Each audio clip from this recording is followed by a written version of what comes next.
Hey gang, do you find yourself listening to your music on one app and then listening to your podcast on another app? If you do, stop this insane behavior right now and download Spotify. Spotify is home to all of your favorite music and all of your favorite podcasts. Podcasts including Fly on the Wall, the Saturday Night Live podcast with Dana Carvey and David Spade, the Rock on Tours podcast with Gary Kemp and Guy Pratt, old favorites like Fresh Air, My Favorite Murder, Wait, Don't Tell Me. Look, if you're looking for a news podcast or sports or entertainment or true crime, look, if you're looking for a sewing podcast or an RV podcast, Spotify has all of this for you. That's Spotify. All of your favorite music and all of your favorite podcasts in one place. Find it in your app store and start listening today. That's Spotify, music and podcasts. Let's get down. Hey gang, it's Johnny. I just want to take a second to talk to you guys about engagement. Right now you're listening to the show and I'm not sure exactly what platform you're listening to it on. But whatever platform you're listening to it on, you can subscribe to it and get an alert every time a new show drops, usually every Tuesday and every Friday. New shows every Tuesday and every Friday. Whatever platform you're listening on, be it Apple Podcasts, Spotify, TuneIn, Overcast, Stitcher, any platform, you can subscribe to it. And if you can leave a comment, leave a star, share it on your social media if it's something that you like, please do that. We encourage you to do that. And also, as far as social media goes, you can follow me on Instagram and Twitter. I am at Johnny Gowdy on Instagram and Twitter. Give us a follow. Also, you can like our Facebook page. How did I get here? Please do. Anyway, all I want to say is, you like a show, share it, use the hashtag How Did I Get Here Pod. We'll give you a shout out. Thank you so much for listening to the show and engage. Let's get down. And you may ask yourself, well, how did I get here?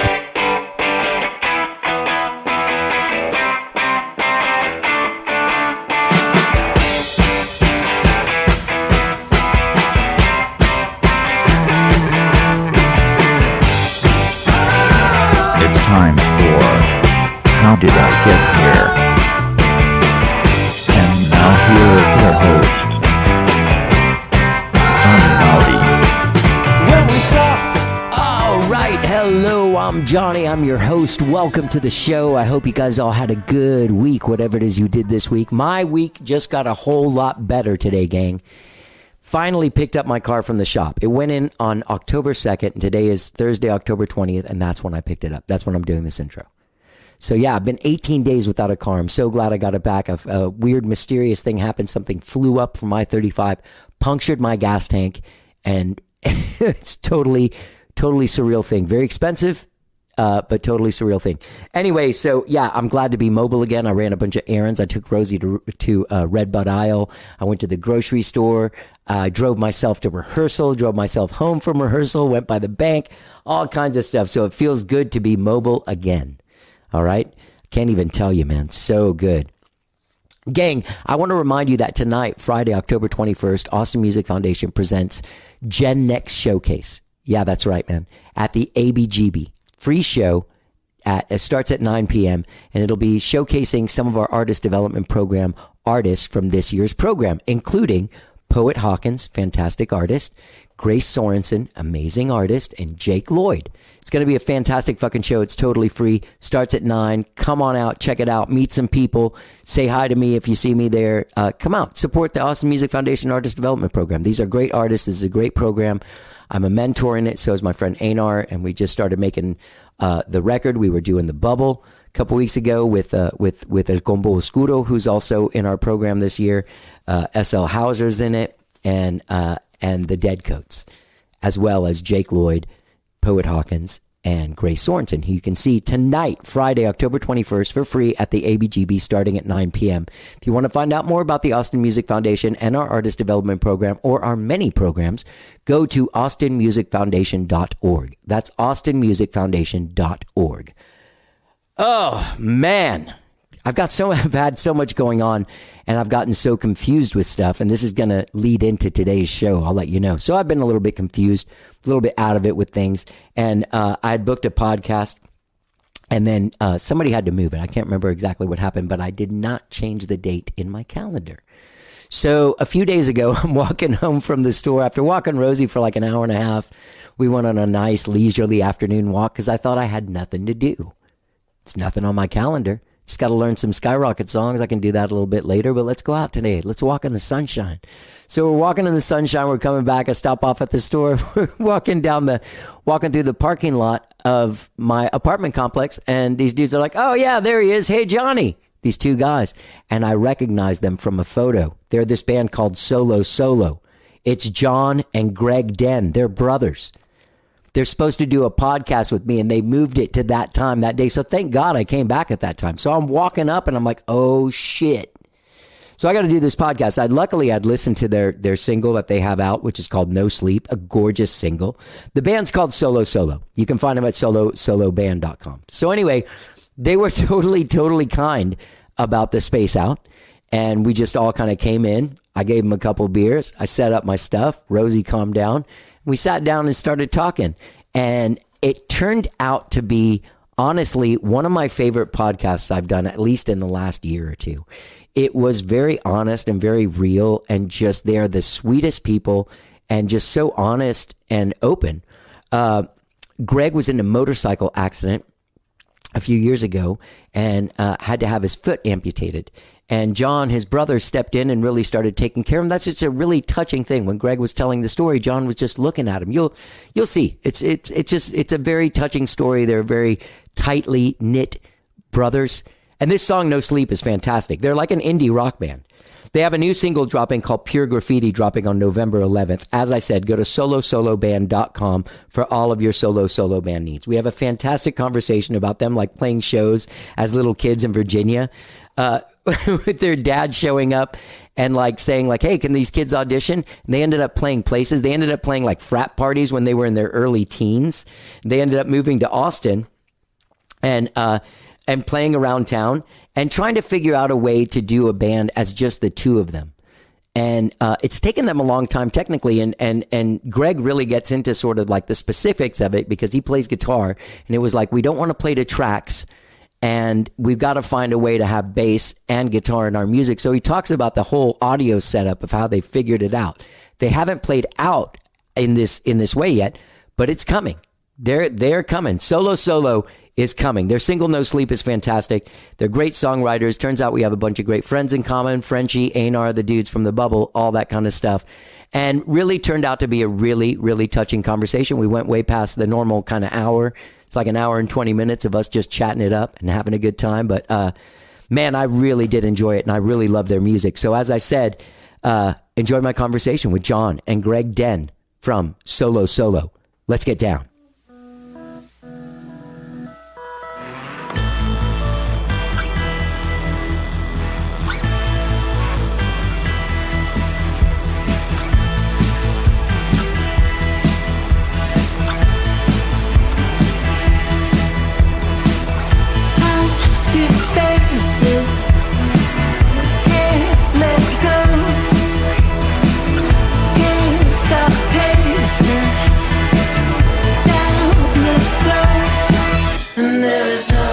So why is your band called Solo Solo?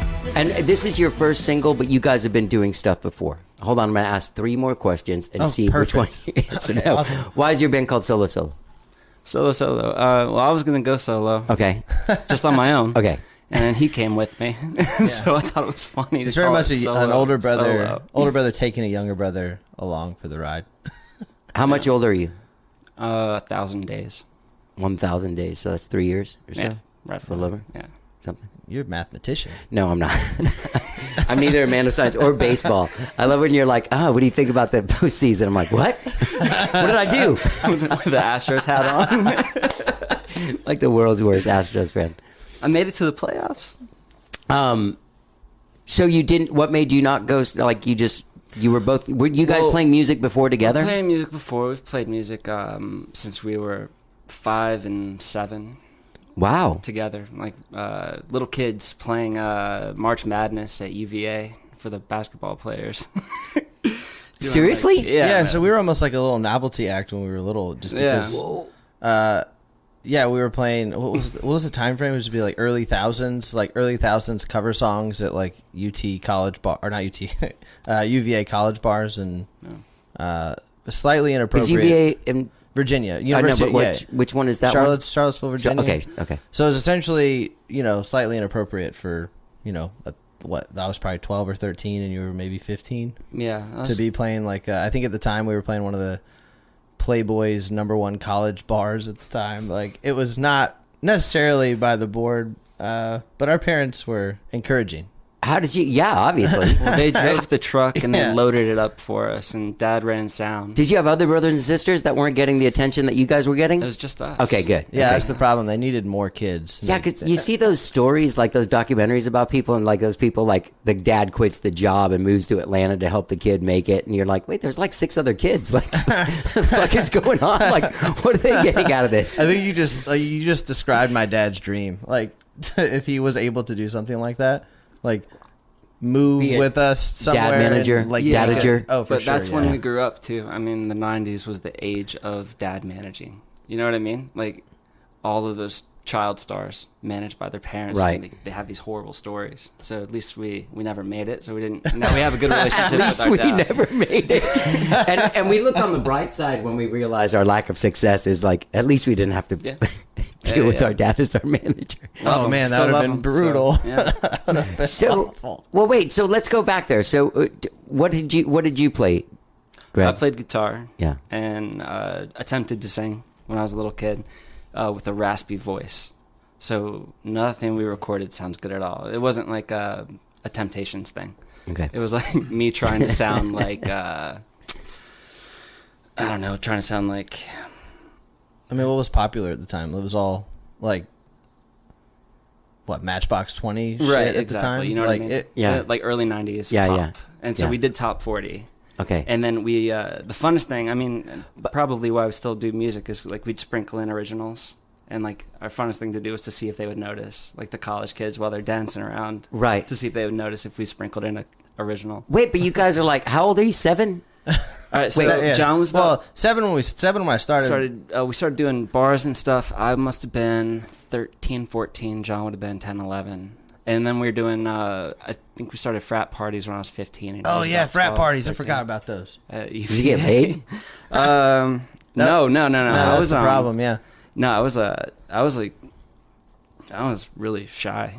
yeah. I, honestly, it probably made us both way more Introverted? introverted, just from being around all of that at such a younger age. Yeah. To this Who else day. was in the band? Was Just, other? us, and then Dad convinced another school kid to join us. Yeah, I think it was one of his buddies. It was a neighbor. sons. Yeah, We lived so far away from anybody else that your best friend was whoever lived next to you.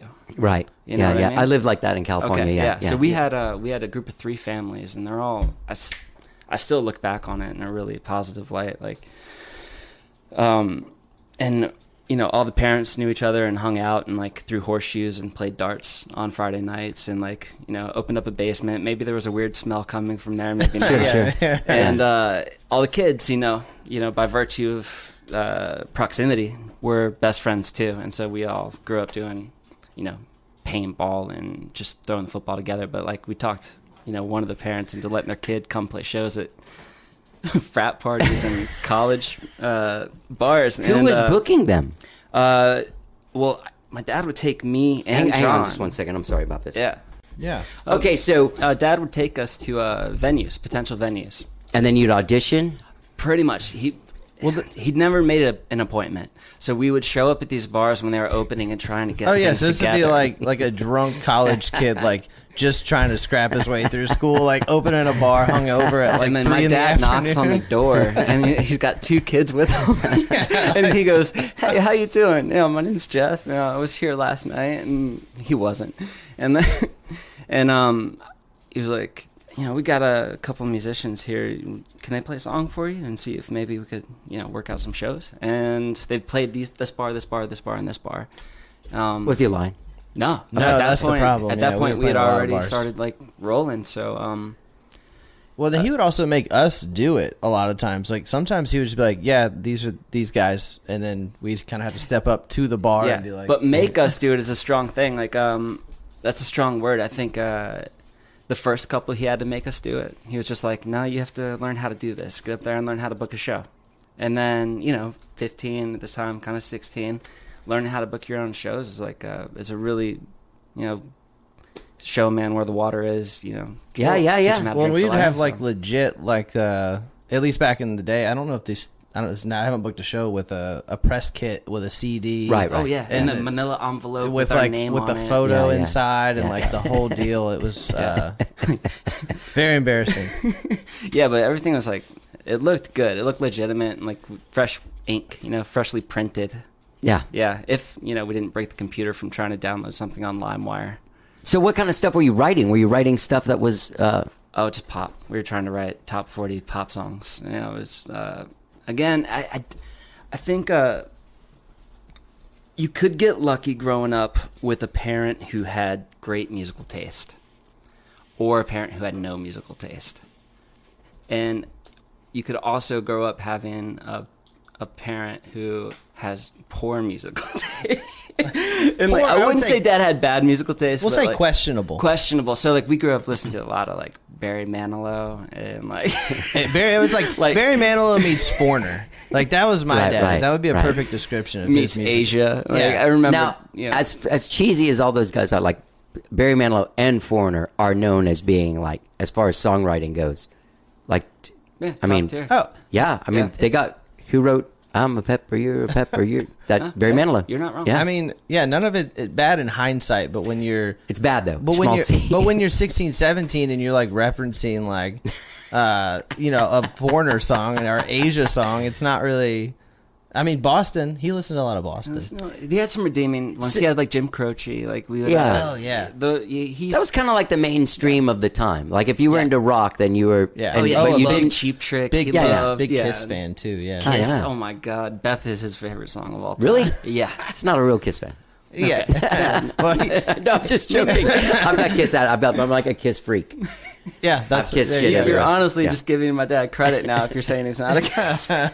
No, I actually like Kiss, but Okay, so I get that, and so you guys formed your own taste, kind of against your dad. over time, no. Or- well, Did you? I think Does that sound weird to say? Form tastes against our dad, maybe in spite of. I did that. Yeah, yeah. I Yeah, mean, I in did spite that. of. Like my mom was like a good taste person, and like those guys like lyrics are terrible, and I don't like Paul McCartney. I like John Lennon. That guy, he knows cool. pain. This Yeah. guy's just over here like Benny Lane, or, you know what I mean? And so I'd have to sneak Wings and shit on my Oh, Wings, solid. like Captain Tennille and stuff. Like when that I was was a your kid, like my contraband, mom would be yeah. like, "Why are you listening to that? That's terrible." She was Cuban, so she had an accent. Anyway, so I just made my mom sound kind of like my dad, which is weird. Your dad had the high pitched voice. My dad gets excited. He has a Cuban accent, but he loses his voice. Like he's like, "What are you doing?" Like it's like a weird, excited high voice. I like that, man. Okay, so you guys did this for how long? How long were you doing this, like slugging it out in the bars all the way in through. Charlottesville? Well, in Charlottesville, all the way through high school. It was kind of bizarre growing up doing that because we lived maybe 45 minutes away from school, about an hour bus ride. And so we would go to play these shows and we'd have like between 50 and 150 drunk college kids jumping up and down in front of us and having a great time, And then we'd go to school and nobody knew who we were at all. Yeah. Oh yeah, that was bizarre. Yeah, it Looking was back, it was yeah. a really weird dichotomy. But It's a mind fuck because Yeah, it you was all went the and way you through did high all this school. cool stuff, and you're like way cooler than the guy sitting next to you or the girl. also- like if you liked a girl and you liked her, and she's just like, "No, you're not even cool." You're like, Well- you don't even know. And it was bizarre too because I don't know if it was just the time or maybe we just weren't very good, but it wasn't. probably that. Yeah, Probably that. Probably maybe a mixture of both. Definitely that. But it wasn't a time like because you think back to like I don't know like the golden age of like battle of the bands, like everyone gets together and everyone shows up from the school and like they're really into it and like who's gonna win and like that guy gets the girl or something. Yeah. When, never when we happens. grew up Yeah, in the middle of nowhere, Virginia, like no one could care less. In fact, if you played a musical instrument, it was like like you're kind of weird, like nothing to do with you. Yeah. Especially when you join jazz band. Yeah, But then they become your buds, like you still get your friends. Like I think no matter what, you typically got like one or two friends in high school if Yeah. you're kind of a weirdo, which I was, to be fair. still are. I still am. Yeah, and then we moved. I think my senior year in high school to Myrtle Beach, Oh, nice. Dirty Myrtle, and had a good old time down there. We sort of kept up playing in bars all the way through college, really. Just doing cover music. It was how we kind of like had enough food to eat or to live with through college. Go ahead. Was the dream in place? Like, were you guys wanting to do for this for sure. your life? Well, yeah, were your so- parents cool with it? Oh yeah. Then why did you go to college? What was going on with it? Well, like, yeah. you got to go to college Nah, to that- do a that- thing. So my dad This instilled guy in did. like a very early age, like if you don't drink and you don't smoke, I'll send you to college and I'll buy you a car. And then, didn't drink and I didn't smoke. And then I paid for college and then I paid for he got me my first car though. Oh, nice. 91 Cadillac. It was awesome. But he was pretty adamant that I go to school. I think he wanted me to have a backup plan.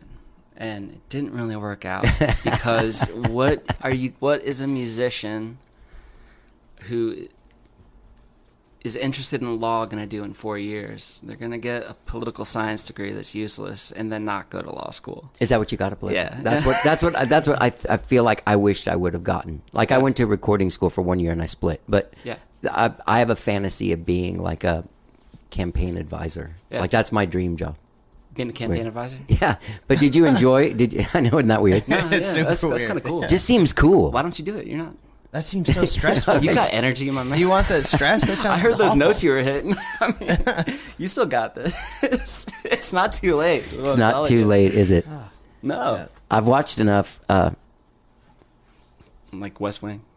Oh man, West Wing's my jam. That's my favorite show. I watch it on repeat constantly. Seriously, Seriously. Yeah, it's a I good love show. It. It's a Yeah. great show. Aaron Sorkin, he's the best. walk and talk. That's his. Yeah, That's he's his. the That's king his of the magic. walk and He's the talk, king yeah. of the walk and talk. Man. Sorkin, man, we could go all day. Well, he makes you feel like you could write a TV show. Yeah, yeah. That's the problem. It's like, well, I play music. Well, you could also write a TV show maybe about music as Right. long as you're walking and talking. Right. Did you ever have any plans of going into any kind of using was your gonna- political, be a I got interested in government teacher or something? I got interested in history, political Uh-huh. science. So getting into like the Greeks and all of that stuff. I think I wrote my last paper on Thucydides and the Peloponnesian War, and how fear is the most primal impetus for action. And, but I couldn't find a job application when when I got out of school. Well, were your so- bands getting popular then when you were doing that? Like, were you guys still playing That's together? the thing. I got a lot of opportunities to like do teach abroad things in like China and stuff like that during college. Mm-hmm. And I would say I can't go this summer because this is the summer we're gonna make it. Right. You know what I mean? It was always the summer we were gonna make it. Yeah. That has Which never is now changed. next summer. Which is now next summer. Yeah, next summer. But it's. I think the narrative's changed a little bit because you move from wanting to make it in this like really unambiguous sense, like Yeah. you know what fame and fortune looks like, you Yeah. know what those trappings are, and then you get a little bit older. This is just for me, I don't know, but making it mean something entirely different. Totally. now. Yeah. Yeah. Yeah. Being able to live is, as you get older, not you're that like, bad. No kidding. yeah, Yeah. if you can pay your rent, Yeah. like, fuck, if I'm not Bono, who cares? At least I can eat. Yeah, isn't that that's got to be a transition that's happened recently because I feel like it used to be. How old are you guys? 30, about to be 33. You're 35. Yeah. That's about the time when you lower your sights a little bit. Exactly. That transition of like, who cares about the mansion and the car? Like, Right. can I get $60K a year for this? Like, Yeah. Is that something we can work on? Yeah. Yeah. How many T-shirts do we have to sell for that? A lot. Yeah, a lot of T-shirts. Apparently. And you're married, right? Yes, sir. I don't know. I feel like you can get So a lot maybe of more than $60K a year. I think my apartment complex has started taking drink tickets as vouchers for rent. So, yeah, They should. they should, right? Dude, we would all live in mansions if they drink 100%, tickets yeah. for, like, yeah, we'd take over. Well, at this age, we would. Okay, so you finished college and then what? What happened? Finished school. Where moved to what, Austin. John? What's going on with you during this time? Were you in these bands? Is he just speaking on your behalf? No. Well, he's a couple years older, so I was. Get in here, man. Talk. I was in high school at the time, so shit. I got 18 or 7, not even 18, and I was like, the school I was going to was like an art kind of school, so it had like a entertainment section, a health section, all those kind of different majors you could choose when you were 17. But it was right next to where Greg and all his buddies were living at the college at Coastal Carolina. So I was like, Mom and Dad, can I just go live in their storage room? Because it'll save us time. Like, I don't need to be 30 minutes from that school. Why don't I just do that? So I lived in their storage closet, probably from your doorway to where we're sitting, which for the listeners is not very big. No, it's like 3 feet by 9 feet. Yeah, just enough for like a twin-size bed to squeeze in. Yeah. But yeah, and then I kind of learned from Greg and our bandmate Andrew that college was not for me. Yeah. So I technically have an associate's degree. Oh. At a technical college, but we'll call it a technical degree because I technically have it. If I were to transfer somewhere, I don't think most of these credits would transfer. What is it in? Was it DeVry Just like or something? an associate in arts or something. Okay. Just in case. Honestly, it was just a way to spend like $20,000. I think he's actually like a credit short, but he puts it on his resume that he's got the. Oh, you don't even have it, do you? 100%. I have a certificate. Current employers disregard. Okay. So We'll give We'll give them this moment to yeah. disregard it. Yeah, it's okay. I've worked there for a decade at this point, so joke's on them.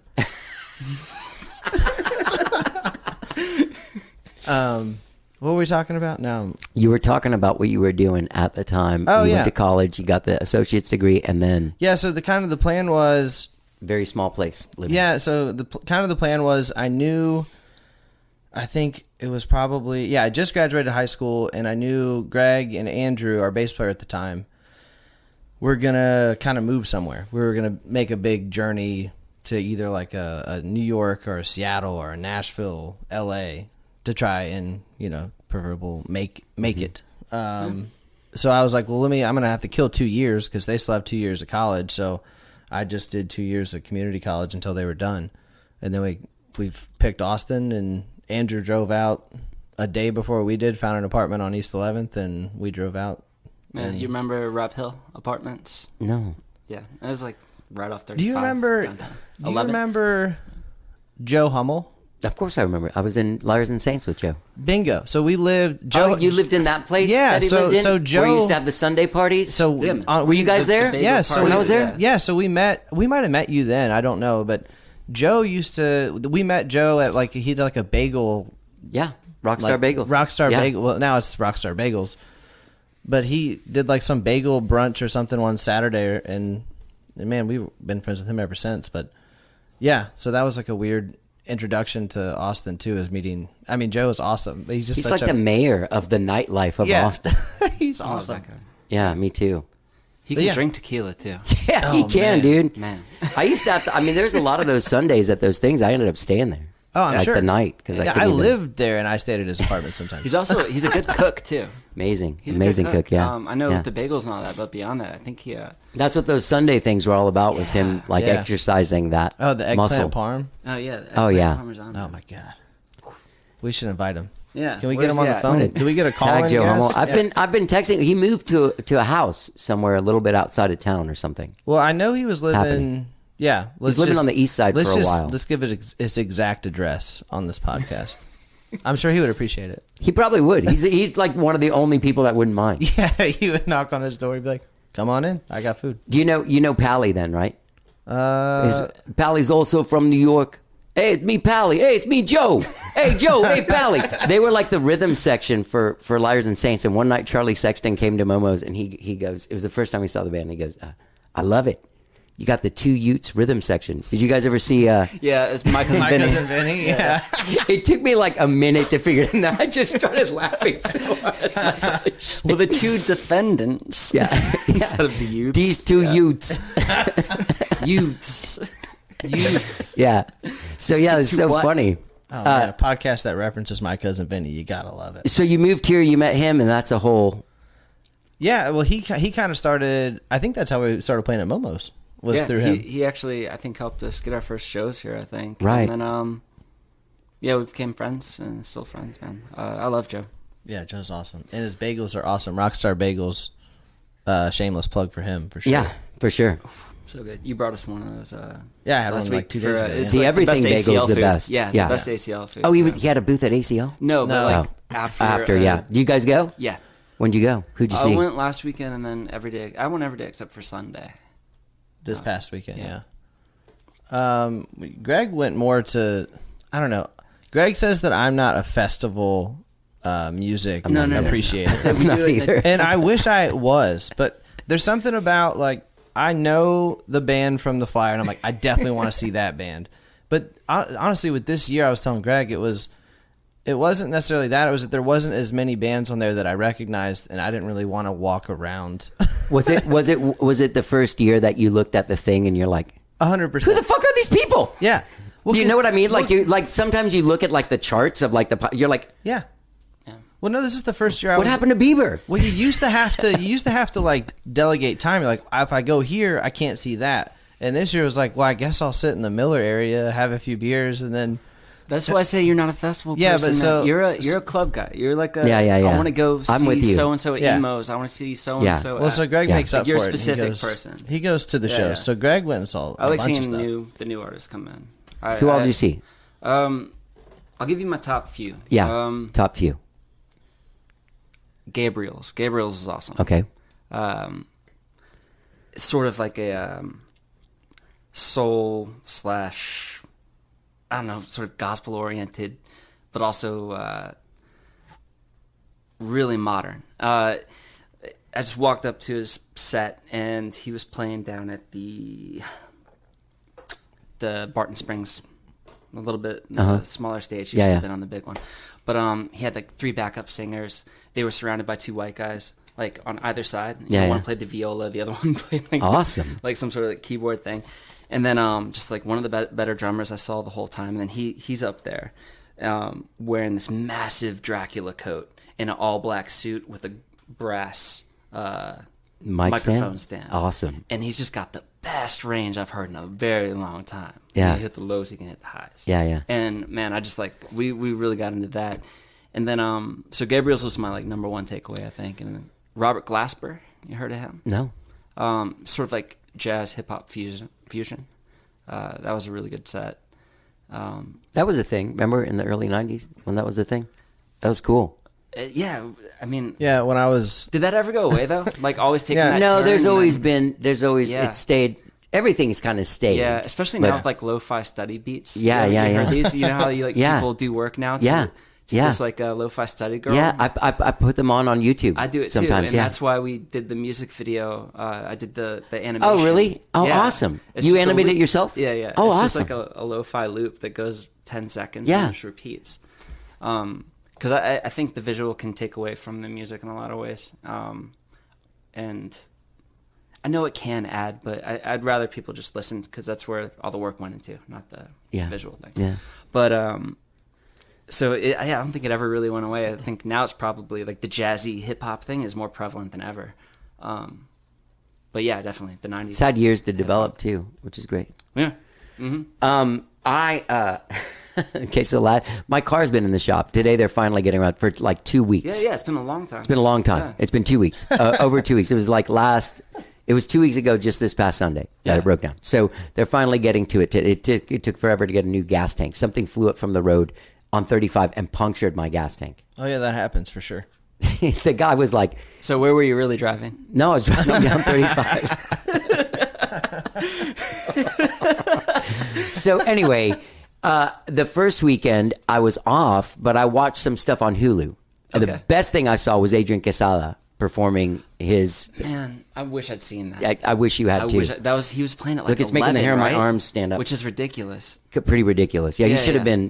been, right before Chili Peppers. Or Yeah, something. yeah. Okay, so but then this last weekend I went out of town, played a show, and drove back on Saturday night after my show. My old label boss, I used to be signed to this label that was owned by Lars Ulrich from Metallica, and his partner is now the Red Hot Chili Peppers tour manager. And I've gone to these shows. It's great, first class. So he calls and he's like, hey, I'm here. We had talked earlier in the week. Let's get together. And plus it's Flea's birthday. So there's a fucking party after the thing. I'm sure, yeah. And I am like, Was it I'm like slapping? fucker number one. No, I was so tired. Like I was like, dude, I can't. Yeah. I can't. You said no. No, I can't even go to a free thing and be like because just the thought of trying to walk through all the things and then trying to find him to get the wristband. So to get we the are- thing yeah, to get, we're you know what I very mean? we're very yeah, similar it's to similar. that. Yeah. Like I can't.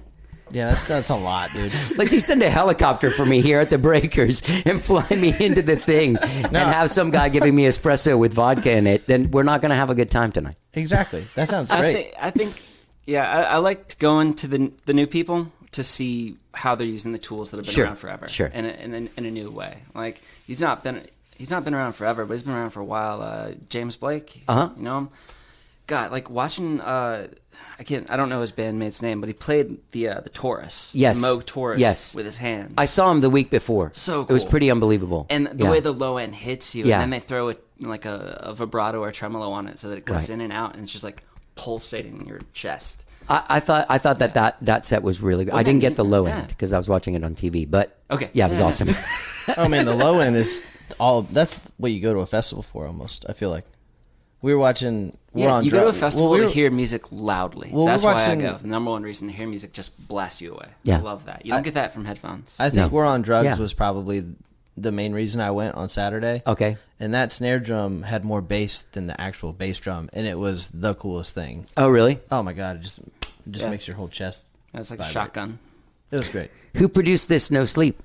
Well, it's all self-produced. All So, self-produced? You do it all yourself? Yeah. Yeah. Record it in your house? No, Or we at a recorded place? it In a- well, we did a. So we recorded it in a storage unit, Okay. but it's not as bad as it sounds. Like, No, it sounds we put better up a than curtain. storage unit. Yeah. Oh yeah, we've got. No, it sounds exactly like. Well, we knew we'd have to soundproof it a little bit, and Greg found this Craigslist ad for church curtains, and I guess they're like these huge golden like fire. Fire retardant curtains that used to belong to a theater in maybe Georgetown or Liberty, Something like that. It was like an some town. old like vintage theater or something. So like massive golden curtains, and then we bought them and we hung them up and made like two separate rooms inside the storage unit, and we got like the tightest drum sound you can imagine, And you engineered and mixed it yourself? yeah. Yeah. Well, Greg, I can't say yes. I mean, Greg. not like that's a shock because no one's ever done it, but no, Yeah, it yeah, sounded no, really good yeah. from what I Thank recall. you. Thank you. Yeah, I honestly- it didn't for a long time. I had to fail for about I had to fail for the entire pandemic. I think it took about. Yeah, for a lot of songs. All right, yeah. here's the thing, man. Like, there are pluses and minuses to recording in a storage unit. The plus is you can be as loud as you want, and it's great. And you can go any time of day. Temperature, you sweat. Yeah. Like Yeah, there. that's a Yeah, negative. you can turn the AC on, but you're gonna have AC in Well, there then the and winter you record. can't hold the drumsticks because it's 30 degrees. Frigid. Right. But so I used to have to, in order to like be able to do this, we had to be at the practice, or I guess the storage unit at 6 a.m. because by 9, people start showing up and playing the drums Right. and like grooving. And Especially I didn't that. want to pick any of that up. And there's this guy who would be like, Oh, great jazz drummer. Like I don't know his name. I think I talk to him like all the time. but now. he has a tendency, and if he's listening and knows who this isn't a Knows who he knock is. on him. Yeah, well maybe this is a pretty good descriptor. He has this tendency to go like like on every Yeah. fill. Oh, really? But like very loudly. Like Yeah, it's almost part of the fill. yeah, it's like a cathartic thing. It's So a you- like Monica religious thing. Seles playing tennis or something. Yeah, exactly. no, except for like long and So you- held out, like There's and like it's really There's some. I'm assuming if we could mute tracks, you could still hear it on there. yeah. So there's a couple of points in like we had to. I was recording guitar and like he just came 100%. through and I was just like I'm just gonna leave it because it's kind of cool. Yeah. And so he's on a couple of tracks and he doesn't know it, but it's his voice, not his drums. But no, I'm convinced he would have been like a world class jazz drummer, but he couldn't stop doing the vocal Right. thing. Yeah. You'd ruin everything Yeah, for everyone. I think that's the story. That's the story I have in my mind, and I'm gonna stick with that. Like I guarantee like you, that story. Well, the thing he plays around town, I think, and he's able to like subdue it. But I have never seen him, so I'd like to think of it this way. That's what happened to that guy. I like the storyline. So with Momos, what was the name of your band? Oh, that was. What, We've been in so like that would probably been the. We had a great band name at the time. I think it was that would have been the Corduroys. Corduroys. Yeah. I remember that name. Yeah, So we did there you shows go. together Yeah. when you guys Back when. with Johnny Gowdy or with Liars and Saints. Johnny. Well, both, probably both. Yeah, probably. Both, Yeah. Man. Yeah. I think. Yeah, I it don't was remember definitely much. both. Yeah. It was definitely both. Because I remember. What year? Wait. What years was it? Was it during the Drippy Nose, Johnny Gowdy and the Little Champions? It was 2000. There was a lot of that. It was probably 2011. Oh no, there was 13. no. It was regular Yeah. Johnny. I don't know because I know Joe was playing drums at the shows. Okay, so those were Liars and Saints shows. Yeah. And there were also like there I did these I would do these whoever shows up can play shows. Okay. Like with my friends. Like sometimes it'd Like be an like open mic thing. yeah, remember they had the piano there for a while Yeah. and stuff? Yeah. Yeah.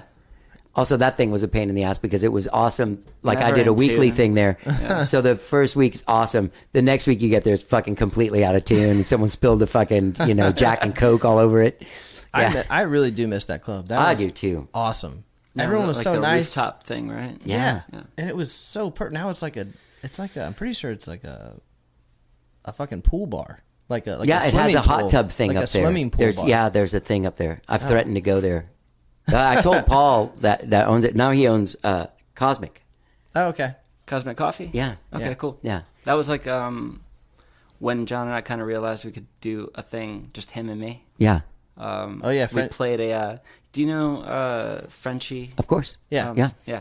So if, I was with him all day Thursday and Friday. okay. I miss him. Yeah. Frenchie's probably like the closest thing to a big brother I have. Oh, that's nice. And like I did a record with him in 2019, and he taught me so much about what I know about recording Yeah. and capturing a Yeah. sound versus Yeah. dealing Yes. with it afterwards. Yes. Really. Yes. But then also having the guts to like really go for it Yeah. afterward, and like not be afraid to break the rules. Yes. And like sometimes it's fun when you don't even know the rules. Yes. Like check this out. Yes. Does it Yes. sound cool? Okay, keep going. Yes. Like just do it and Yeah. then roll. Yeah. But like he taught me so much. It was such a learning experience. We had this guy that taught us, Britt Daniel, guys from Trail of Dead. We all worked with this one guy named Mike McCarthy. Okay. You know him? No, I He don't. moved to Nashville a few years ago, but he was a guy around in the late '90s and early 2000s that did a lot of work with us. But we all use his turn everything up all the way.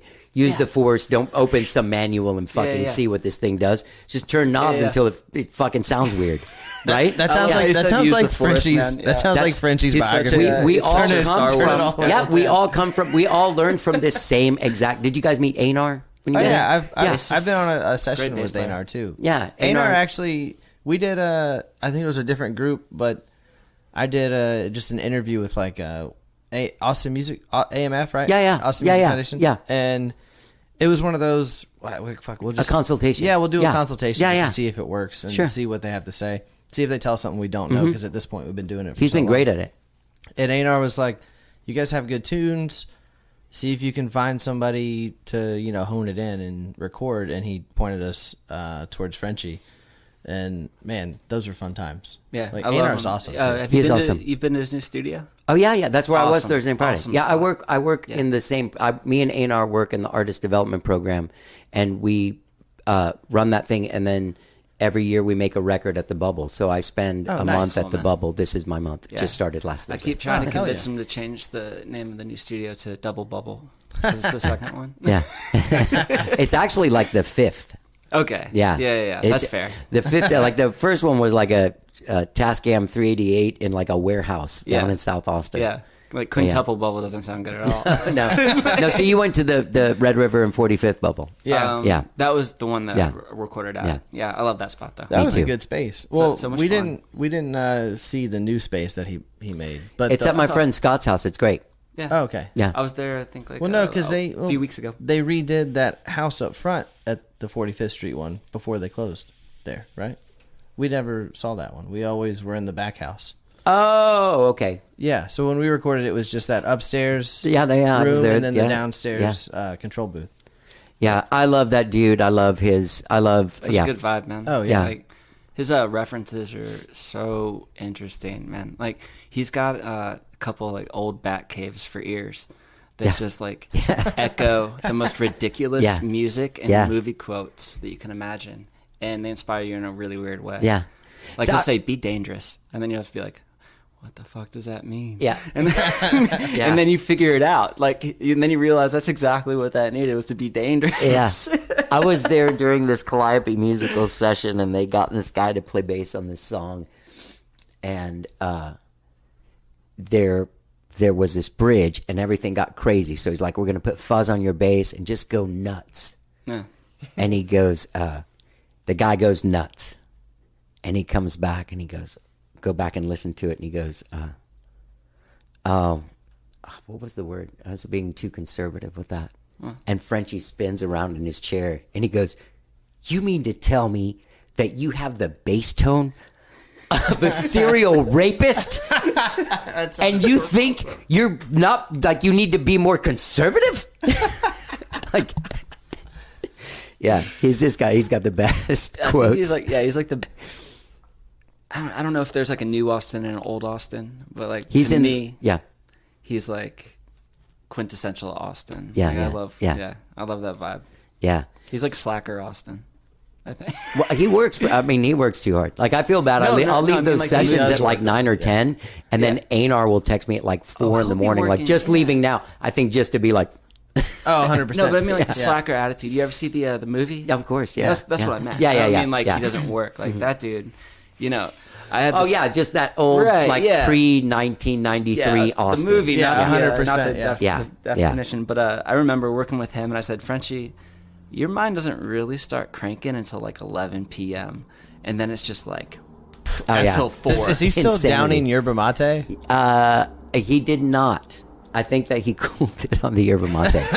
When we That guy recorded- Scott Collins, the studio he moved into. Okay, that Scott. guy has a sponsorship from them. Okay, yeah. He we- actually got a yeah. sponsorship for the show for a while, but I didn't deliver enough social media wise for them to keep on giving me free beer mate.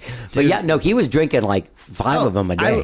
I remember I had to show up to the because Greg would always be there before me, and on the way, him and Frenchie would be like, "Stop at Juice Land for some weird vegan Yeah. dish that was terrible, and then also get like 2 cases of yerba mate. It's gonna be a long night." And oh my gosh, like I'll tell you what, man. Being around Frenchie, and I've always been fascinated with the way people work and how different ways to be creative and all these other things. It's kind of difficult for me not to get addicted to like self-help shit, you know? Like Yeah. not self-help in the traditional sense, but like what time is best to wake up and Right. and all thing like what is your like routine that like allows you to be this genius? And like it was cool watching him because it kind of goes against everything you hear. Like you don't have to wake up super early. You don't like it's just about doing the work. Like put in 12 hours a day and you're gonna come up with something cool. Like that's all it is. Like sitting down in front Yeah. of the computer. Yeah. Well, I mean, he probably does wake up early compared to when he goes to sleep. Yeah, You know what I mean? Probably like is on like 4 hours of sleep. Yeah, he seems like a lot of sleep guy, and they don't complain him and Einar. Like I feel like I'm always in there, Yeah. like they're like, oh, we were here until Yeah, 5 in the morning. I was like, I was here until 8 last night, and Yeah, I just like got home, and like I just, I don't have that mixing gene either, to where like once I lay a drum track down, and I've done a session with a lot of bands, especially and at the Bubble a lot, and I sit on that couch and I'm like, ugh, man, it is getting late. It's like 8:30. Like I'm ready to go. Just because I don't. Once I lay the track down, I'm like, oh, we're done, right? Yeah. But Greg and Frenchie would sit there for hours, and they'd listen to like a 5-second clip, and it would just, I don't know how they do it. Yeah, and I don't know if that's the way most people do it, but now that's the only way I can do a song. It's like I'll be on it for like a week, like over and over until it's perfect. yeah, But learn that from Frenchie, you know, just like go at it until you've got it. yeah. He didn't get that from Mike. That's something he got I from think someone that's- else. maybe Because he I just have got it that from from Mike. nobody. I have like the mix it 3 times. Like, sorry, you can't hear the bass, but I got it. It's, yeah. it's there. Yeah, I'm not gonna do anymore. I do. I have a hard time. Like I get. Like I feel like as an engineer, I'm a great recording. Like I can't get any sound anybody wants, but I really can push myself to get interesting sounds. When it gets to the mixing phase, I get really overwhelmed, Yeah. you know? Yeah, by the whole thing coming together, and then you got to change this and change that, and you know what I mean? Yeah, well, going back to what you were talking about and asking Greg how he kind of not mastered the technique or whatever, but that how he got to be able to produce and record and mix a track. It took so long. Yeah, I did about 18 months of like waking up at like 4:45 every day, and so if you don't know this about me, I got into a motorcycle crash like The scar. 6 years ago, something like that, and sort of lost the left foot.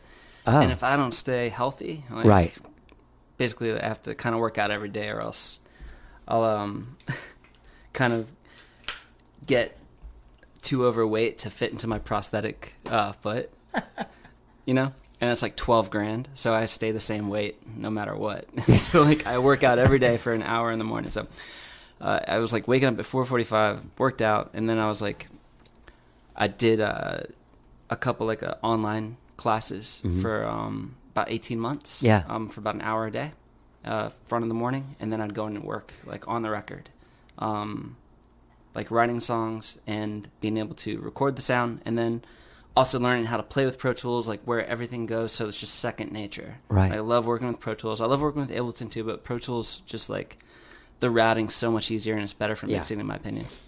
But like It's probably why everybody uses it. yeah, for sure. It's bizarre though. I mean, you hear some like really good stuff coming out of Ableton, and like I always like consider changing my workflow. But I think Ableton's really great for live and like if you have backtracking and stuff like that. But for maybe that's why they call it Ableton Live, right? Yeah, man. So I was just like waking up every day for 18 months, like super early because I had to get to the space early because he would start playing drums at 9. Like I don't like waking up that early. Right. And then like now I can't not wake up at 5. Like it's ruined me. Yeah. Now Even it's if you go to sleep at like 4. I'll go to sleep. I won't go to sleep at all that night. Yeah. Like That there's happens to me. been 4 nights this year where I just stay awake. Yeah. Like That's why I didn't go to that Chili Peppers thing. Because I got really- back from Houston at like 3. I didn't go to sleep until like 5. I woke up at 7 with this guy, and we went, she got nuts. And then this guy's like, hey, you want to come to this thing? I'm like, fuck no. Yeah. No, that's my favorite line. I think they pulled it straight out of the book, Chuck Palahniuk or something. Yeah. Fight Club, right? Where it's just like when you're, because he struggles with going to sleep. What is that called? Insomnia. When you're an insomniac, you never get any sleep, but you're also never fully awake. Right. I love that line. Right. But like you do come up with some That's kooky my stuff. favorite writing time. Yeah, when you, like, Being a little off kilter. Oh man, Being a little I hungover. have goosebumps right now. Yeah, because, yeah. Like you get some really cool stuff when you're just like a little loopy. Yeah. You know what I mean? And, Yeah, like, it's yeah, not, yeah. Like Yeah, no. It's not always it's the like beer. It's not no, always the right smoke. weed. It's Right. Like sometimes just like stay awake and do a handstand or breathe. This is a good place to go with this because I feel like I never talk about this with people, but that really like I feel it's funny that you say I feel like the best ability to tap into the song is when you're a little bit dream statey because that's where the song is. Yeah, I think you're right about that. You're not as harshly Yeah. judgmental on yourself with your first ideas, which is something. Right. Sometimes I think that's what kills songs is like over-tweaking. overthinking. Yeah, too for sure. much. Yeah. No, I think you're right. I think in the most precise sense, like being a musician has to be a romantic endeavor. Yeah. It has to aim at something higher than reality. Yep. And I think you can do it fully conscious. I think you can do it with like a, Totally. with 8 hours sleep and Sure. a cup of coffee. But I think you're right about You can get if there you're more in a weird quickly. state- Yeah. You can, Yeah. like you can, you slip up, and sometimes like Leonard Cohen, like the cracks are how the light gets in. Like when you make a Exactly mistake, right. Yeah. you make a mistake, but like you wind up being like, ooh, what is that mistake? Well, for a guy that would spend like 7 months writing the lyrics of one song, that's kind of a big thing to say. yeah. The mistakes of the Exactly light right. just seems like he massaged any mistake out of. Yeah, you wonder about. Are you a that. fan of his? Yeah. Okay. Leonard Cohen's awesome, man. Songs for what's the name of that record? Maybe it's just Songs of Leonard Cohen. I Yeah, think it's what like the called. greatest hits thing. Yeah, Yeah, I yeah. have that vinyl and I just like keep it on repeat. The one that's like black and it just has like a nice black and white yeah, photo of him. Marianne. Yeah. No, Leonard Cohen's awesome, man. I got a book of his poetry too. I geeked out on him.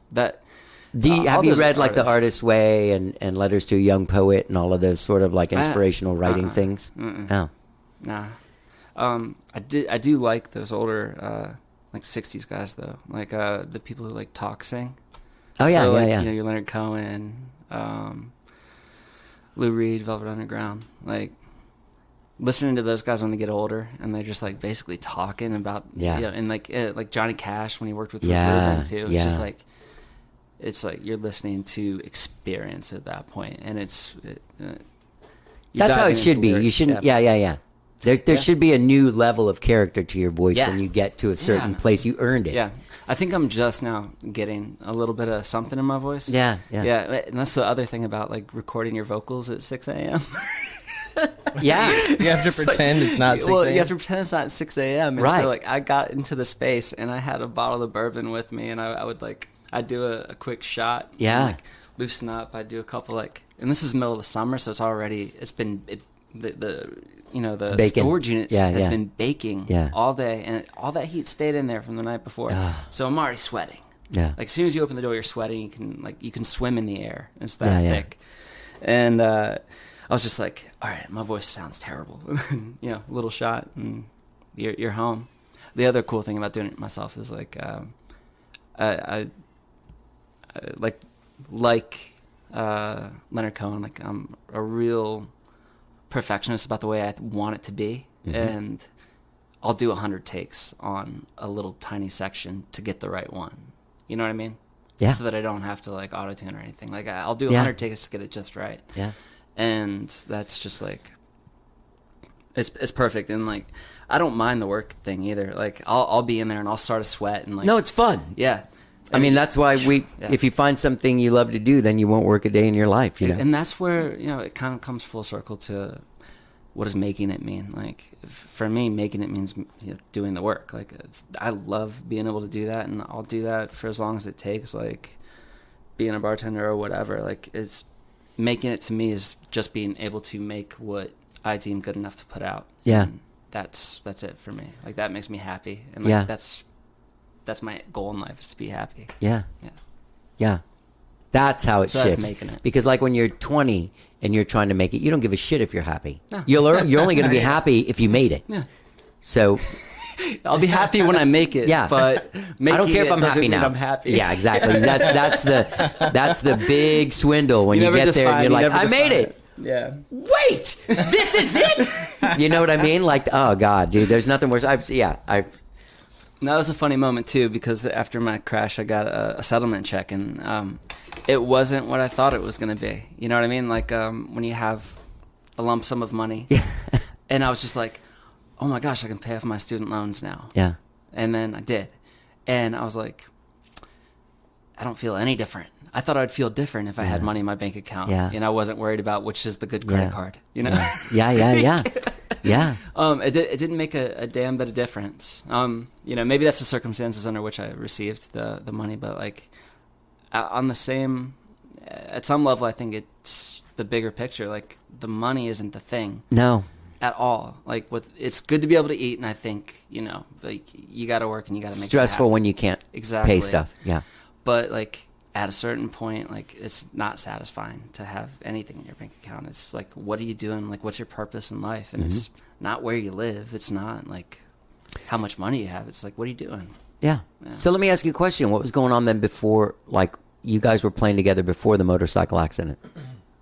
Or, like, or at the time of we the just motorcycle? started a brand new band. Okay. And what was that? We had our first show, and what was it even called? I think we don't named it know. after a Billie Holiday song. She's one of my favorite pop singers. No, Okay. I don't think that was it either. Fine and Mellow. Yeah. Oh, okay, maybe it was. Fine and mellow. The Fine But and we Mellow. had played- You know that song? No. It's Yeah. a great song. But we had played, I think, one show at Lambert's, Yeah. and literally like the next Thursday or Wednesday. So Yeah. you have this motorcycle accident, Yep. and And that was sort of a game changer because sort of. after you know Yeah, just a after a little couple after you know maybe a few weeks I was out of the hospital, and then maybe a few months later I was able to like walk around for a little while, but my hand didn't work. Oh yeah. So my radial nerve got disconnected, I guess. I'm not really sure. I'm not a doctor. We'll call it torn. I'm not a doctor. I'm gonna do a disclaimer. If you couldn't tell by my word choices. You didn't I'm do all not a this yourself? doctor. Yeah, I did all. yeah. No, I didn't Tony Stark it, but you know, I just had sort of a limp hand. Like I could squeeze a little bit, but I couldn't raise it. Like I couldn't lift a cup of coffee, and so I didn't know if they were gonna be able to fix that. And so I just sort of gave up on music, and I was just like, it's okay. Like I'll get into mixing or something like that. But it was always just I'll do something with it, and I was really just kind of dangling my feet over the edge of staring into the abyss at that point with OxyContin and all these other drugs. That You were on them. Yeah. Yeah.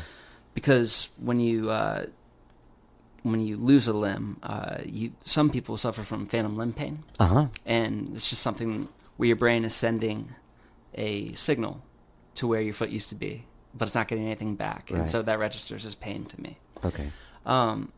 I didn't know what that meant, actually. Yeah, and so to sort of squelch that, like, they take out the blocker after you've had your surgeries. So to squelch that, they give you like meds and stuff. Right.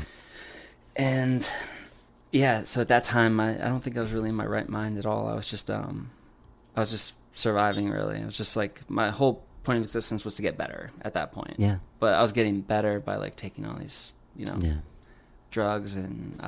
Were you getting They lost were. and more addicted and more? Yeah. I didn't think that I was getting addicted at the time, and I still. I think that's how they work. That's I know, I think that's how they get struggle you. with. That's exactly I how it still works. struggle with saying that I ever was addicted to it because I really don't know. And maybe you're right. Maybe that is how it works. But like, I remember when I stopped. I stopped like cold turkey, and I was inoperable for like 2 days. I just Were you decided- throwing up and stuff, like real, like Yeah. withdrawal shit? I threw up maybe like. I think I just threw up the once. But I was sweating and like. Yeah. Oh God, I'm sorry. But God. no. That was probably. It was probably just doctors and pain specialists using information that they had to the best of their ability, and maybe they didn't have the best information, this, that, or the other. So I just decided like this isn't what I want my life to look like. There's got to be a way to deal with this pain other than taking all these drugs. pills, because Yeah. I was just watching TV and eating Yeah, a bag yeah, of yeah. potato chips Yeah. constantly, man. And I can't exist like that. I've always, since I was a kid, had to be active. Yeah. You know? Yeah. So, did some research into like alternative medicines. And the one thing that kept coming up was acupuncture. And I thought, okay, I've seen this in a few different studies. Yeah. What's it gonna hurt? Exactly. So I started. I just quit the meds cold turkey, and I was in a lot of pain, like type of pain where you go to sleep and you're very tired, but you wake up every 2 hours like in an upright position because your abs contracted.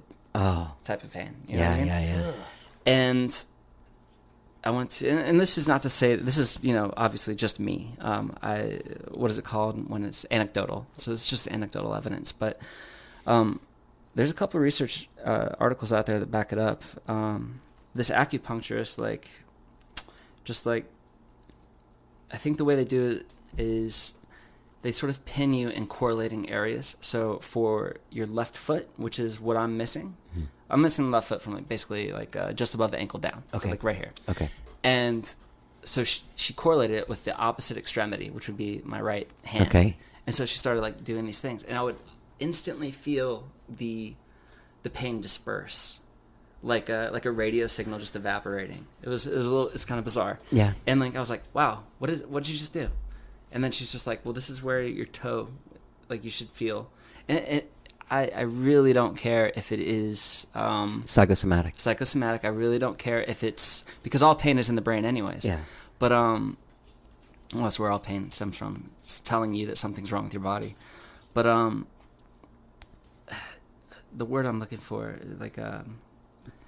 Placebo? the effect placebo. Yeah. I don't really mind if it's a placebo effect because I got my mind working in the Right, right way. right, of course. So now when I feel it, I just imagine, I think, and I put all my focus on my right hand, and the pain just goes away. Wow. And it works for me, and that's Yeah.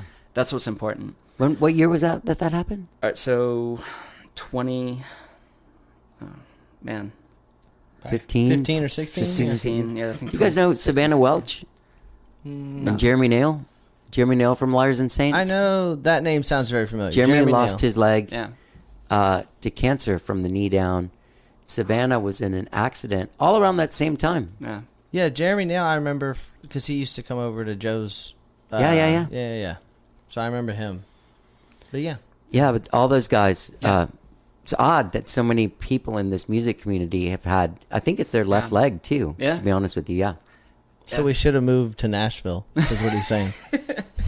No, No, I'm saying you should start betting with those guys. It's Fire kind your of brother. It's kind of a bizarre thing. It's completely a result of my own actions. You know what I mean? Even though it was an accident, I chose to drive a motorcycle, and I know the risks involved with that. Yeah. And you don't have the safety net of a Yeah. airbag and all these things. I love the way it feels. Sure. So I take full responsibility for all of that. Yeah. And owning up to like how great life has been since, and like, you wonder. How long did it take you to get back out, back to, Playing music? back to Or regular feeling, life? somewhat regular life? Well, I'd say like 2 years. Okay. It took me about 2 years to get back, and that's because I dealt with a lot of staph infection from the hospital. Okay. So I had to go in for multiple amputations. Oh. Maybe, I think after the original, I was at home for a few months, and then I had to go in for like 4 or 5. Oh, Greg, I'm sorry, man. But like that's pretty disgusting. Your brother's I'm just sorry. leaving. Like, your brother's heard this story too many times. He's like, Yeah, I'm done. hopefully no one listening is eating food. But No, but I mean, look, these are, I mean, to me also, like, that's the thing. Like, you can talk about how you made your record all you want, but when people are listening to this, the thing they connect with is somebody overcoming something, just like everyone's had to overcome something, Yeah. and try and get back to a semblance of a normal. Everyone's had something. It might not be your foot, no, you're might not be your exactly leg. right. Everyone's had a thing that they've had to overcome to Yeah. continue going. I keep hearing this. I don't know who says it, but like the worst thing that happened to you is still the worst thing that happened to you. I say it. Okay, there I'm we like, go. nah. Maybe that's. I where mean, I heard do. it. I do. Yeah. No, I mean, we all have a thing. Like, I remember even, like, when I was in Liars and Saints, there was, it was Casey Crowley and Jeremy Nail and me, and we each had this thing. Like, Jeremy was this adopted kid.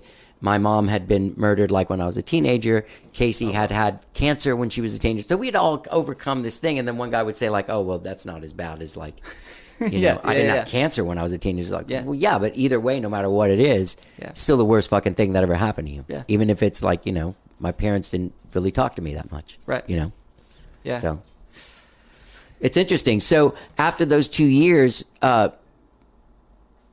you came back like determined and Yeah, and after those 2 you years. felt Yeah, I came back, and once I realized I could use my hand after a surgery. Yeah. So we did a surgery, and they got my hand working, and so I was like, oh, maybe I can play guitar, right? Yeah.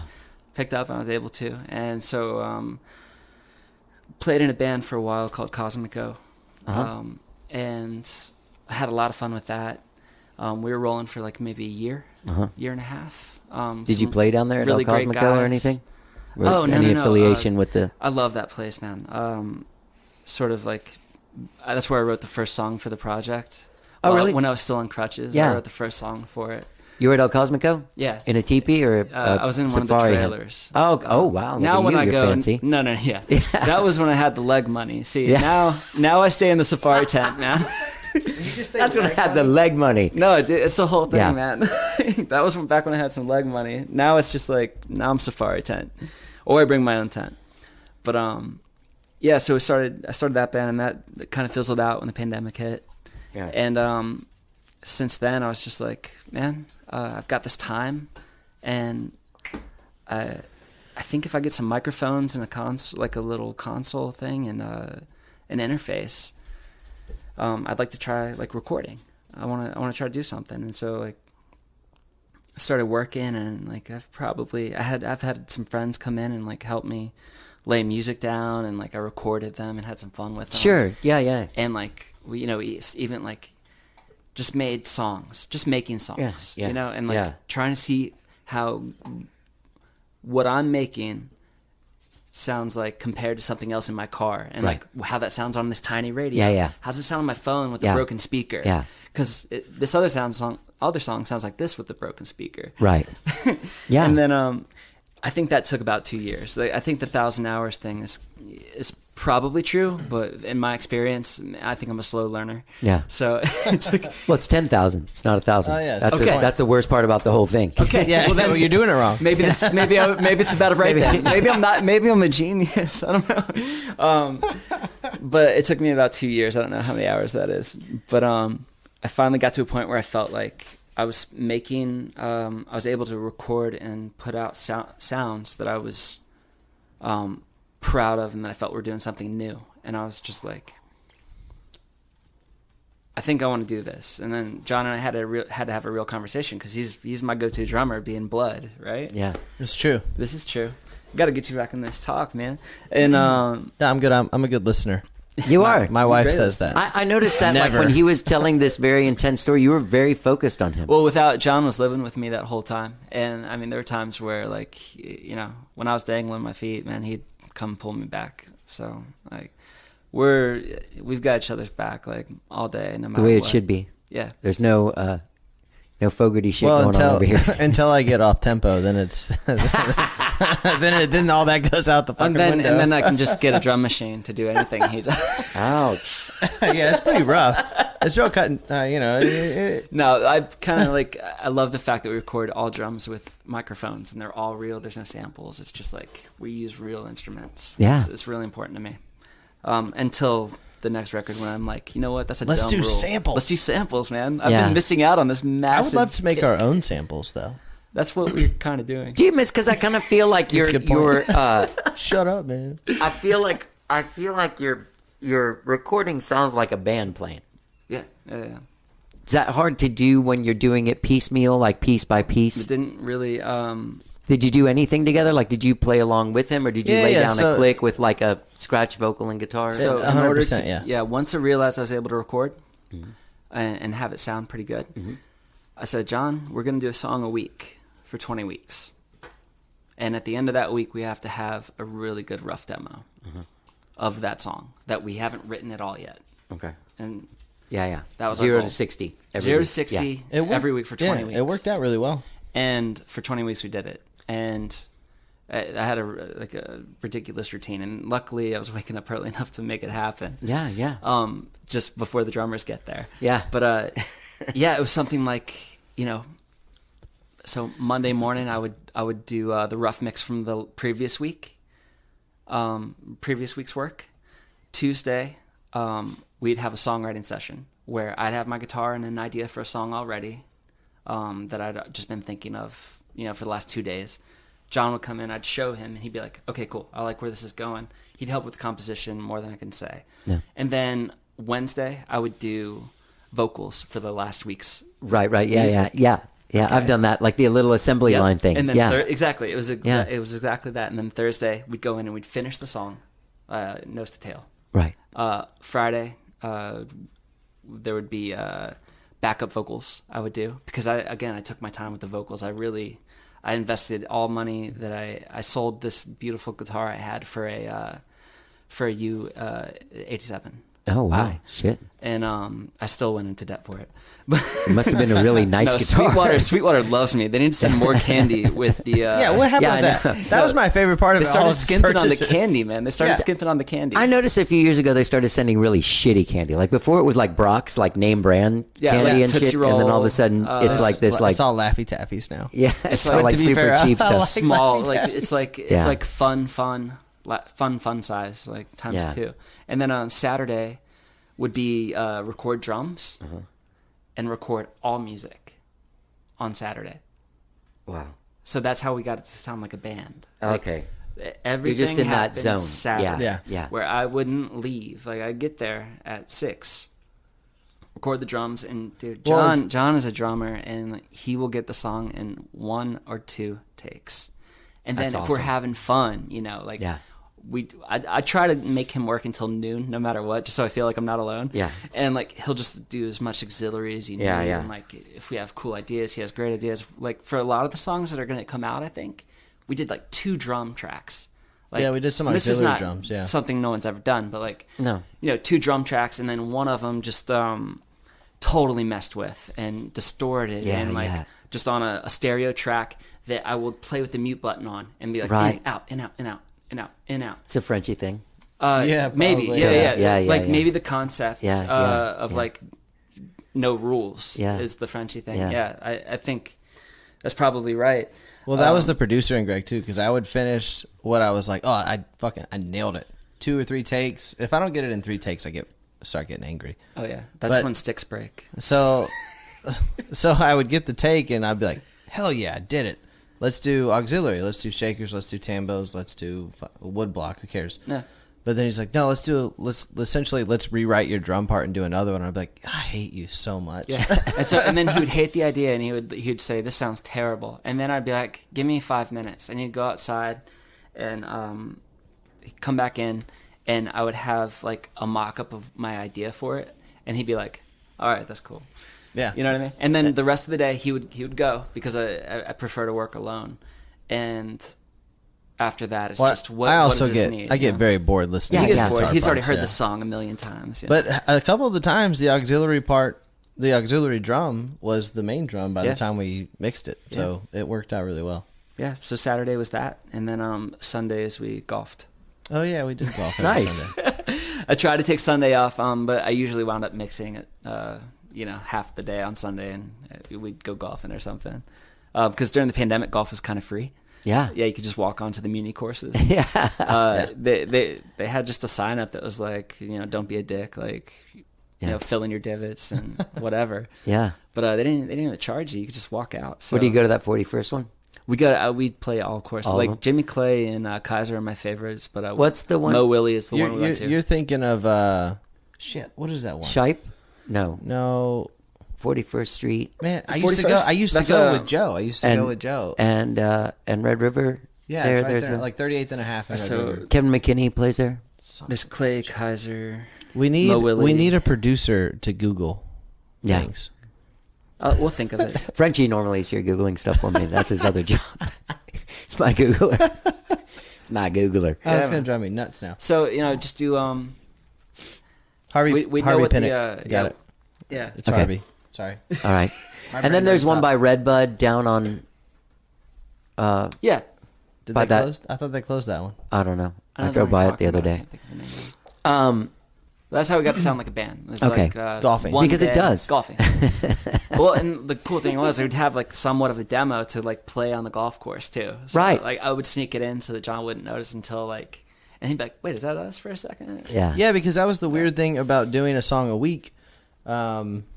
He'd forget what we'd worked on. Yeah, 2-3 because it weeks was ago. it was so fleeting. Like, because Right. if you think about it, I would only come in for maybe a 2-hour session on Tuesday to get the feel of a song, and Thursday was composition. And all right, this is essentially what we're gonna do when you come in here Saturday morning, Yeah. and that was maybe 2 or 3 hours. It's almost like you're doing, like, that's how they do, like, sitcoms. Yeah, so it, Like a three-camera sitcom. Like, you come in, you write Yeah. the thing, then you read the script at the Table table, read, yeah. then you do a walkthrough, then the audience comes in on Friday, then some guy edits it. And Yeah. and then at Yeah. the end, everybody laughs at you. Well, but that's the other thing though. But by the time I heard the song, the track that you have is just a simple, like, almost. That's all I have. It's almost a 4 on the floor drum Yeah. part. There's not much to it. I'll send you some Dropbox links. Okay. Yeah. But I was like, there's a couple times where I would record, and I'm like, man, this is it's almost too basic. I don't know if, like, I have a tendency to overcomplicate. So these tracks are very. I don't know if it's. That's I think the hallmark of a really great drummer is having fun and being able to complicate, but also knowing when to get out of the way. Well, so Yeah. I really tried a lot. I think do you that. talked about that with Cosmo too. Yeah, Yeah. I think so. There's that thing of, like, being in service. Did you guys watch that Get Back thing? I watched. That I mean, I documentary. watched as much as I could, and then Some I was people like- couldn't do it. Well, it's because It's amazing. Well, I watched. It was fascinating until I realized that they're human. I was like, Yeah. I was like, shit. Dude, I was raised by like, you know, my mom was this huge Beatles, like, I mean, huge. I mean, that's the music I was brought up on. My aunts are like, everything's Beatle this, Beatle that. Oh my God, they'll send you a text like, Paul McCartney is going to be on the Today Show. Like, literally like that kind of family. Man. Then you're like, oh, fucking get back. You guys going to watch this? They're like, dude, we watched like 30 minutes of it. Like, nothing happened. You're like, well, no, it wasn't. That's the jam. It wasn't that. That's my life. No. So it wasn't that nothing happened. It was that I think it was just, well, I have band rehearsal 3 to 4 times a week, and I'm already arguing with my brother over stupid shit. Right. And every other bandmate, it's like, I don't want to come home and get entertained by other people arguing about music. Right. I get that. I get that. So it was just, I started watching, I was like, I just feel like I'm at band practice. To me, it's comforting because you're like, oh, at least those guys did the exact same thing. But that's why I got through 2.5 hours. Yeah. I got through like the first section because I was like, this is fascinating. Then I realized that it was just me, but with much better music. Well, the one thing that I got from it, and I don't know if you guys got from it, was there's one, I don't know if you watched the whole thing, but I can't remember what episode. And one day Ringo's like, I am not doing well today. Like he says it. He's like, I'm super hungover. Like I'm about to die. But he looks like that every day. Yeah. So this day must that. have been fucking terrible. Okay. But every day he's like just sitting there like on his drum, like leaning on his drums like this. Like, oh, they're working up a thing. And then they go like, all right, go. And everything he does is like the most amazing thing for the song. Well, so that also pissed me off because I have the ability to sit like this on my knee and on my snare drum, be like this. Can you guys just please work out your guitar parts? Fuck. And then when they're like, "All right, you play," I'm like, "I was sleeping. I don't know what to do now." Like maybe that's what was upsetting. But he's just like, I mean, I just never heard a guy like. I mean, I've always thought he was amazing. I always thought he played in service of the song more than almost any other drummer I've ever heard in my life. Sure. And to see that he came up with his parts like that. Yeah. And when someone suggested a change, he just worked it right into his nose. Well, you kind of have to as a drummer, especially, I would imagine he was more so working with the talent that he was working with is because...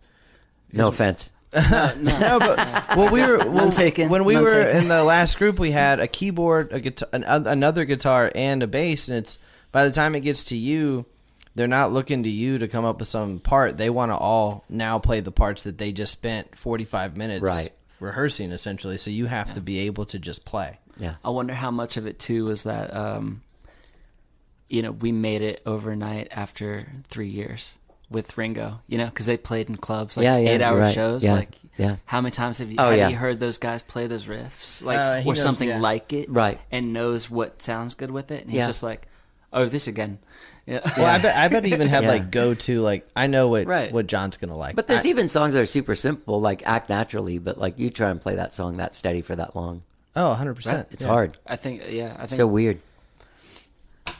What a fucking great conversation. You guys are awesome. So what happens now? So you got this song No Sleep. What happens next? You guys got shows coming up? Yeah, well, we're starting to get into the mix of making shows, or not making shows, but getting shows.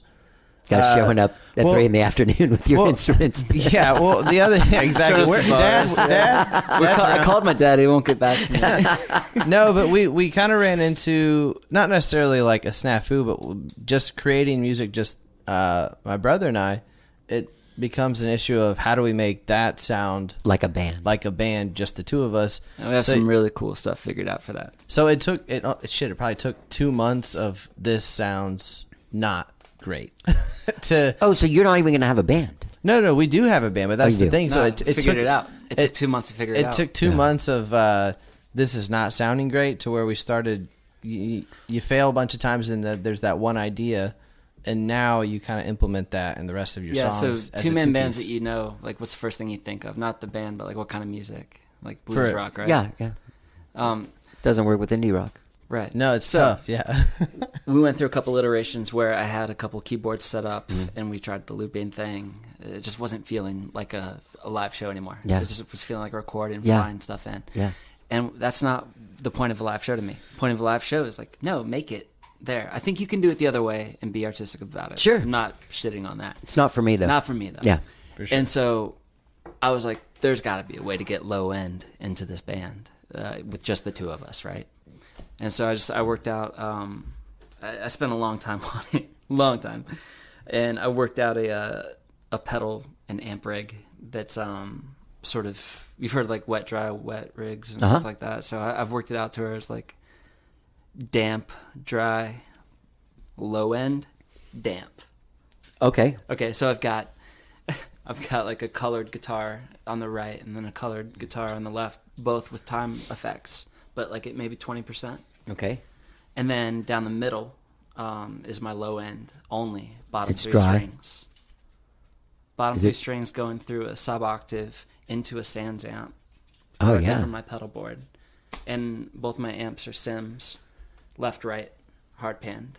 Wow. So we've got guitar, in the right phase too, because I've got Right. a phase switch, and going out of 2 amp Sims, and then my low end going straight down the center. My vocal, John's vocals, and a drum. So we're essentially a 5-piece.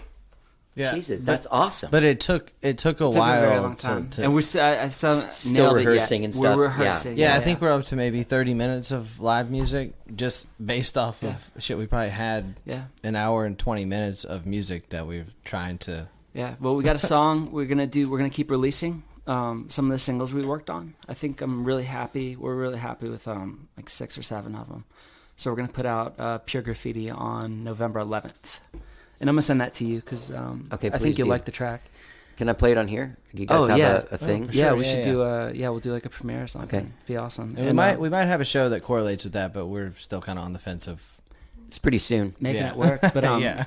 yeah, we're gonna release music and we're gonna practice our asses off and like sweat it out in that practice space or freeze our asses off there. Yeah, it's 50 degrees now. It's And, perfect practice weather. It's We're nice, gonna get isn't to it? a point where I feel like really good about playing live, and then we're gonna start recording again and playing the live show. But And start the process all over again. Yeah. And then we'll see you again. Yeah. Yeah, come back. I will be prepared next time. I owe you guys a podcast. No, I owe this you has like been a great. full-on, I like think it's actual I think it worked out well. notes podcast. yeah, No notes. I insist. No notes next time. This was fun. No, I need the notes. No. I don't think you did. I don't need the notes during the podcast. I need to write them down. That's why I write them down. Yeah. I don't really look at them except for like names of things just to make sure that I get it right. But I just the writing it down helps me memorize. All right, fair point. no, I loved me and Rosie, man. Like, Yeah, me too. I'm glad we you got to see you in your element too, like rolling up to the apartment with and I your even grocery changed, bag. like, no sweatpants. I put on Vans, took off the running shoes, like, hey, like Mr. Rogers. Hold on, let me get rock and roll. I still got the Astros cap on. What is your website? Soloband.com. All right. Yeah, again, we're really big fans, man. I love what I you're really doing. appreciate it, and man. It's really been a pleasure talking with you. It's been a real pleasure talking to you guys. And It's man, fun. yeah, like seriously, really inspiring to see Handshakes. somebody overcome a difficulty like that. Yeah, still working You know? through it, man. I'm sure you but- probably always will be in some yeah, way. yeah, yeah. Like the rest of us. I'll be honest with you, man. The only difference now is one, I have to stay the same weight all the time, Right. which is I like that though. yeah, but like I like pasta. Ah. and the other thing is, it just takes me like maybe 3 more minutes to get ready in the morning than anybody else. Like nothing else is really different. That's not bad. That you could probably beat me in the mile, but You never know. yeah, That's a good point. I'm pretty sure you could beat me. yeah, Frenchie, yeah. I have a great Frenchie quote. Last year we were making this record. That's how we need to end this. Yeah. Einar's dog, who's around Rosie's age, my dog, Rosie, the guy that owns the place, Scott's dog, Reggie, and Agnes. Agnes. Are all running around. Aggie. Crazy, right? So I pick up this ball and I go throw it. And Frenchie goes, wow, you throw like a musician. See what I mean? 1990s slacker. I the love it. movie. Yeah, yeah, it's amazing. Thanks Great again for talking to you having us. guys, man. Yeah, man.